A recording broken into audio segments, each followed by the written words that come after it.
Plainfield, not politics. Well, if the incumbent is about Plainfield, not politics, why would you support the giving away of city land for $1? Why would you support the construction of a bathroom that costs over $200,000 that is the size of a storage shed?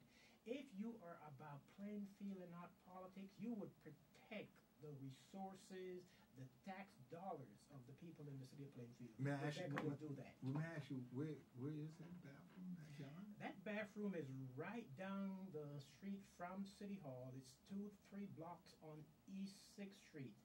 It is in a playground, and I encourage any citizen within the sound of my voice to take a ride by on East 6th Street, and you will see a bathroom that costs the tax-paying citizens of Plainfield well over $200,000. And that happened during the presidency of the incumbent. And so we need council members that will be vigilant, council members that will be accountable, and that will hold the administration accountable. Wow, yes, we do. I want to go to, I was at the NACP a few weeks ago, and I ran into Rebecca Williams, so we're going to go through that through YouTube, and you can look up on YouTube, Rebecca Williams of Plainfield, New Jersey. And I just want to go to some of the things that we talked about that I was able to pick up from her. All right, we have Rebecca. You've been on many different. You've helped so many.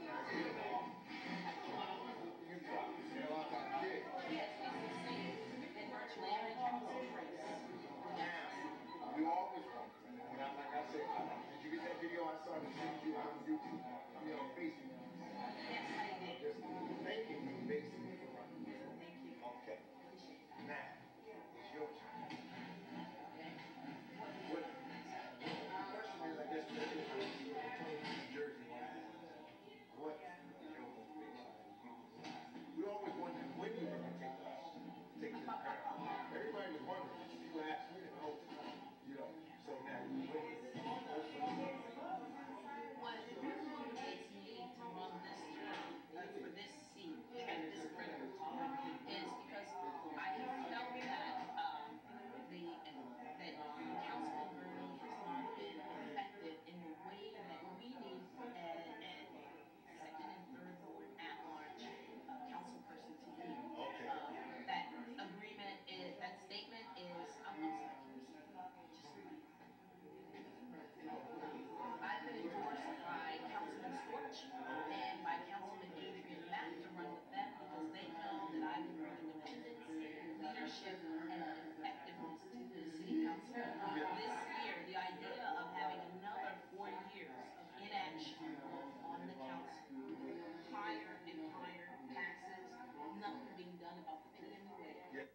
Let me cut there because there was so much background music, noise in it. I don't think that the audience is fair audience to really listen to it through my computer. But if you can, take the time and go to YouTube and look up who is, Rebecca Williams of Plainfield, New Jersey. So take the time to do that, please.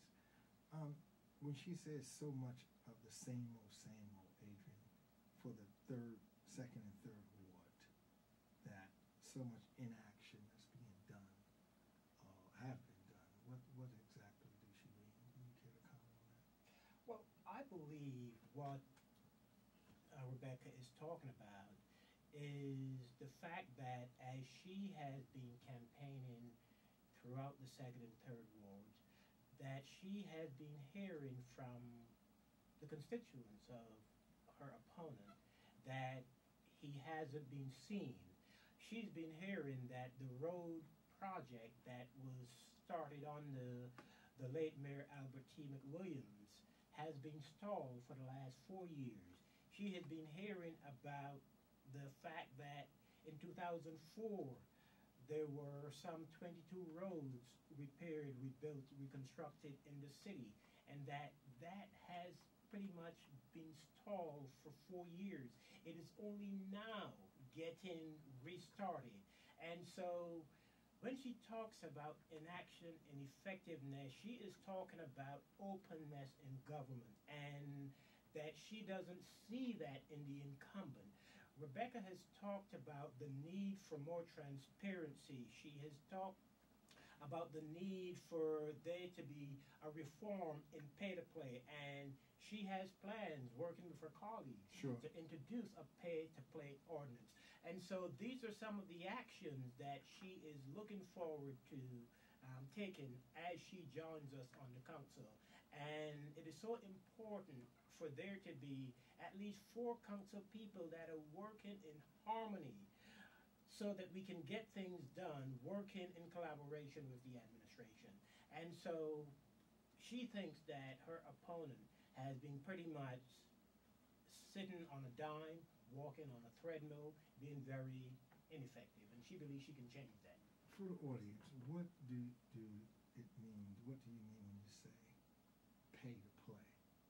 Because that's something that we kind of thought. What exactly? Well, what that means is that there are a number of professional service contracts, a number of engineering contracts that are awarded by the city, that are recommended by the administration. And for the most part, these contracts are awarded to the individuals that have given high campaign contributions. Oh yes, sure. The taxpaying public would be better served if there were to be a competitive bidding process, Yes. as opposed to just awarding these contracts under what is known as the fair and open process, which in reality is an unfair and unopen process. Sure. And so pay to play is designed to rein in the kinds of contracts that are awarded without competitive bidding, and to put an end to awarding contracts to individuals who have given large sums of money to political candidates, certainly because they believe that they will benefit by giving those contributions. Sure. And so we want to put an end to that. Oh, okay, wow. So now, what could be, and I know that this is a Rebecca Day, but we're going to probably zoom in and out. You know, with the economy the way it is, PLA, people complain about the burden of paying so much money. Yes. What can we really do here in Plainfield to generate some economics without giving?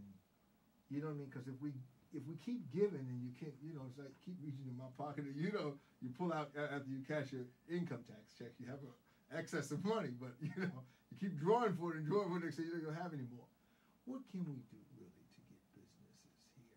And I'm sure Rebecca's coming aboard with you guys, and that's got to be some strategies that you guys have got, something that you're talking about to bring some new light. And today the new light would have to be, I imagine, economic light to this town, to the city. Yes, there are a couple of things that Rebecca has been talking about as she campaigns across the 2nd and 3rd wards.